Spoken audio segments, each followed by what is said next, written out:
8 vjet më parë Kosova humbi njeriun që i dha emër futbollit të saj.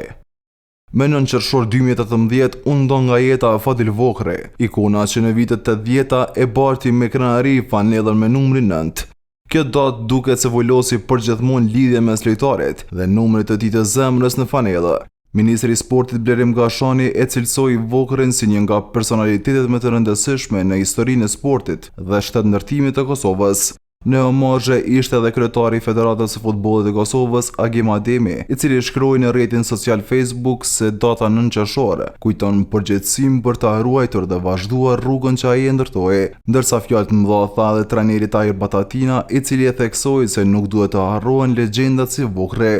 Mendoj të thotë që fal kontributit Fadilit dhe fal bagazhit që ka pas si personalitet, si futbollist, në arenën ndërkombëtare ka bërë që për numrin e FIFA në UEFA, dhe mendoj shkurja e tij në papritshme është e dhimbshme, por gjithmonë duhet të jem krenar që kena pas një legjendë si Fadil Vohri. Batatina ka folur edhe për komunikimin e fundit që ka pasur me legjendën e Kosovës.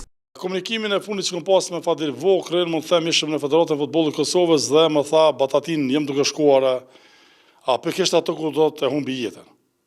Tha jem duke shkuar në fitness. Kontributi i tij ishte i madh jo vetëm në fushën e Blert kur i qënte peshë tifozët, por edhe pasi la futbollin duke qenë edhe kryetar i FFK-s. Vohri ishte ndër më meritorët për pranimin e Kosovës në instancat kryesore të FIFA-s dhe UEFA-s.